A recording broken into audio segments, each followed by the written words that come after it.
Hey lovers, who is Scooter Braun and what does he have to do with Taylor Swift, Swifties, and the Swiftie community? Now, a lot of you may know about the situation that's going on, but there's some newer Swifties that don't understand the impact that this man has had on our community and on Taylor Swift. Or maybe you're a vintage Swiftie who just wants a refresher course. Either way, all of you are welcome. So who is Scooter Braun? Scooter is a music executive, a producer, and a talent manager.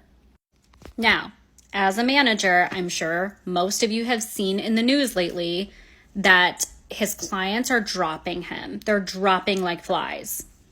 But I want you to peep his birthday real quick, June 18th. It's going to be important later. So this is Scooter Braun's website where it basically lists his clients, what he does as a talent manager, etc. Now, under his mission statement, he has a goal, what we value. Check this out. Play for legacy, chess, not checkers. Find your meaning and make it count. What does that sound like? Checkmate, I couldn't lose. We were making it count. So I wholeheartedly believe Taylor pulls certain things from other people's websites, from interviews, things like that. So we know who she's talking about in what song. All right, what else does Scooter do? So Schoolboy Records, he has the holding company Ithaca Ventures, TQ Ventures, Mythos Studios, RBGM Records, which is he owns Big Machine Records. 100 Thieves, King of Thieves. That's where she got that from. Co-owns eSports and Hype America. And he also, very briefly in 2020, had a show with one season called Karma. So why do we hate Scooter Braun so much? Why does Taylor hate Scooter Braun so much? Taylor first met Scooter Braun in 2010 when Justin Bieber was opening up for her on the Fearless tour. Scooter Braun was managing Justin Bieber. This seemed to be friendly at first. There's some varying accounts on both sides. Scooter said shortly after of meeting Taylor, she was kind to Justin and I. I never forgot that, and we started a friendship. She would not say that they ever had a friendship. Now, Scott Borchetta is a totally different man. He's the one that owned Big Machine Records before he sold it to Scooter. And I will do a deep dive on that later. But I just want to give you a 411 on what's going on with Scooter Braun. Scooter never had any professional dealings with Taylor Swift that we know of. He never managed her. They never worked in a professional capacity other than just being in the same industry and maybe meeting up at industry events. We don't know anything professional that's happened with them. Now, we do know that some of the people he managed, Taylor was friends with, especially Justin Bieber at the time. I would guess, and this is just a guess, I don't know, I would guess that Scooter wanted to manage Taylor, and she probably said no. But that's not fact. But something happened because Taylor said, and I quote, incessant manipulative bullying is what he did. This is Scott Borchetta. This is Scooter Braun. This is when Scooter Braun bought Big Machine Records from Scott Borchetta, including Taylor Swift's entire catalog, which at that time was her first 6 albums. He bought Big Machine Records for $300 million, including Taylor Swift's catalog, through himself and his company, Ithaca Holdings. Now, how did Taylor feel about this? Because when Taylor left Big Machine Records, she had said she knew that eventually Scott Borchetta would sell off her work, but she had hoped it would probably be to her. I want you guys to pause and read this. But up here, for years, this is what Taylor's statement right after her work was sold the first time.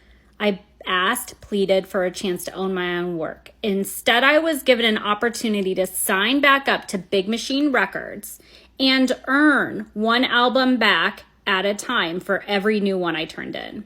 Go ahead and pause to read the rest of it. And here's the end of it here. When I left my masters in Scott's hand, I made peace with the fact that eventually he would sell them. Never in my worst nightmares did I imagine the buyer would be Scooter. So obviously something happened big time between her and Scooter that we don't really know about.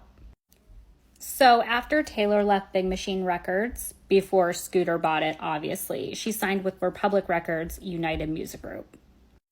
Then the back and forth happens.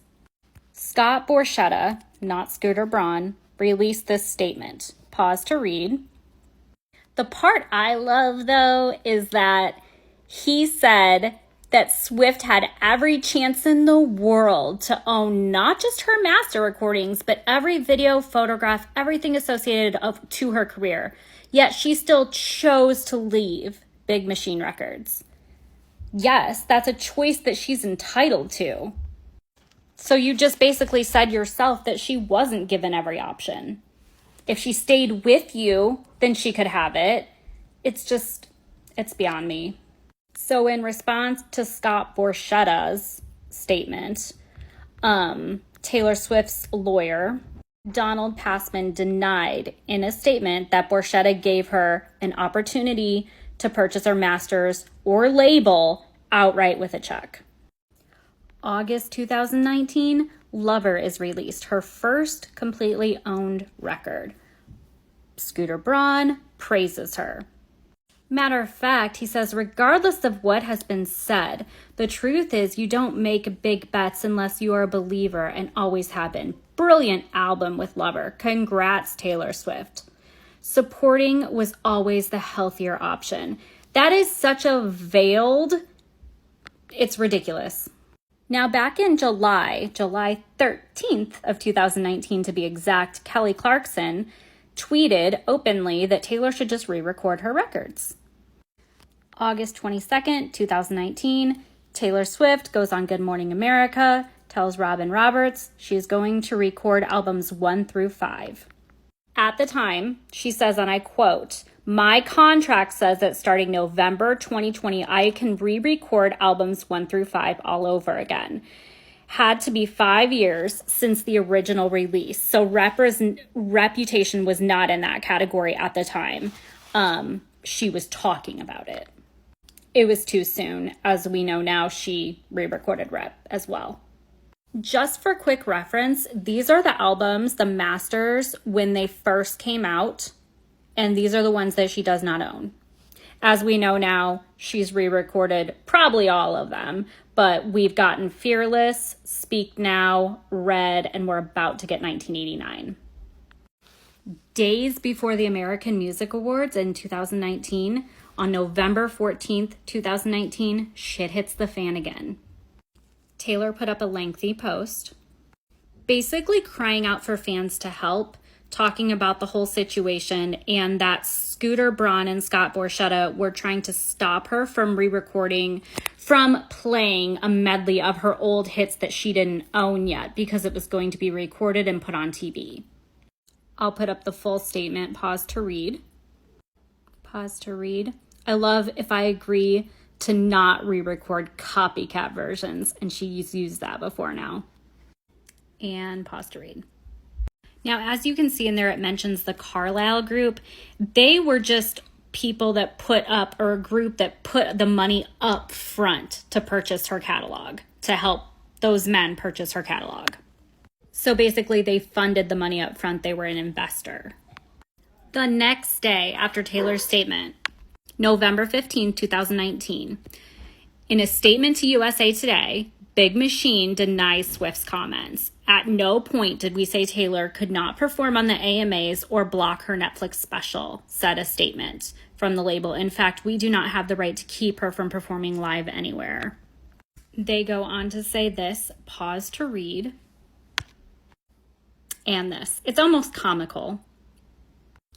Enter Tree Payne, Taylor Swift's publicist. She issues this statement in response to Big Machine. Pause to read. And on 11/24/19, we get the AMAs.